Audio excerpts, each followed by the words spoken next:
বরিশালে ক্রাফটদের বিরুদ্ধে মাঠে নামল পলিটেকনিক শিক্ষার্থীরা। বিস্তারিত দেখুন বরিশাল থেকে কাজী সোহানের প্রতিবেদনে। ৬ দফা দাবিতে বরিশাল মহাসড়কে অবরোধ ও বিক্ষোভ করেন বরিশাল পলিটেকনিক ইনস্টিটিউট ছাত্রছাত্রীরা।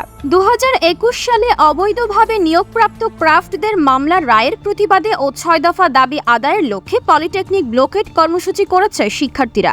বরিশালের কেন্দ্রীয় নথুল্লাবাদ বাস স্ট্যান্ড ও চৌমাথা সংলগ্ন ঢাকা বরিশাল মহাসড়ক অবরোধ করে এই কর্মসূচি পালন করে বরিশালের সম্মিলিত পলিটেকনিক ইনস্টিটিউট। এই সময় আন্দোলনরত শিক্ষার্থীরা জুনিয়র ইনস্ট্রাক্টর পদে ক্রাফট ইনস্ট্রাক্টরদের অবৈধ পদোন্নতির রায় হাইকোর্ট কর্তৃক বাতিল করার দাবি জানিয়েছেন।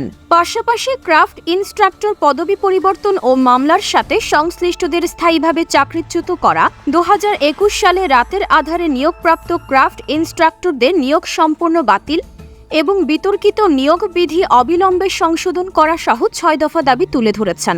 এর আগে মিছিল সহকারে তারা নথুল্লাবাদ পৌঁছে। এ সময় সেনাবাহিনীর সদস্যরা এবং পুলিশ আইন শৃঙ্খলা পরিস্থিতি নিয়ন্ত্রণে রাখতে অবস্থান করে। এদিকে শিক্ষার্থীদের সড়ক অবরোধের কারণে নথুল্লাবাদ এলাকায় দীর্ঘ যানজটের সৃষ্টি হয়।